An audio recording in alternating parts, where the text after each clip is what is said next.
আজকে যারা বিএনপিকে নিয়ে প্রশ্ন তোলে, কেউ কেউ বলছে, দেখলাম যে এনসিপির কতিপয় নেতা, যে আমরা যাদেরকে মুক্ত করলাম, আমাদের কারণে যারা দেশে আসার সুযোগ পেল, আমাদের কারণে মন্ত্রী হলো, প্রধানমন্ত্রী হলো।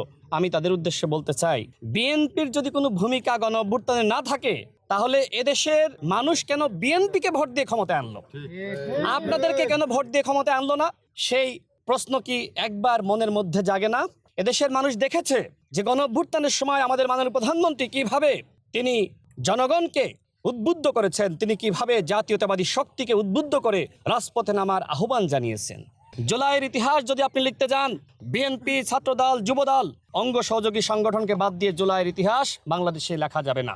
যারা বড় বড় কথা বলছেন যে আপনাদের কারণে, আপনাদের অবদানে আজকে জনাব তারেক রহমান বাংলাদেশের প্রধানমন্ত্রী হিসেবে নির্বাচিত হয়েছে, এতটুকু বলতে চাই, বিএনপি যদি আপনাদের পাশে না থাকে, তাহলে আওয়ামী লীগের যে ক্ষোভ বা আপনাদের যে সাংগঠনিক শক্তি, আপনারা কি মাঠে টিকতে পারবেন?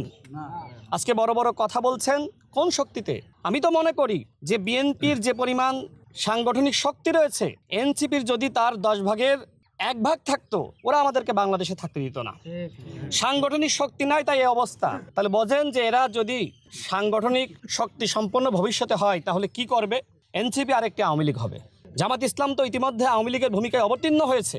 আজকে জুলাইয়ের ব্যবসা করে মানুষকে বিভ্রান্ত করার চক্রান্ত করছে। দেখেন, জুলাই সনদ নিয়ে, গণভোট নিয়ে তারা যে ধরনের কথাবার্তা বলছে, এগুলো মানুষকে বিভ্রান্তি করার জন্য বলছে। দেখেন, স্বাক্ষরিত জুলাই জাতীয় সনদ বিএনপি ধারণ করে, এবং আমাদের মাননীয় প্রধানমন্ত্রী বলেছেন যে স্বাক্ষরিত জুলাই জাতীয় সনদ অক্ষরে অক্ষরে বাস্তবায়ন করা হবে।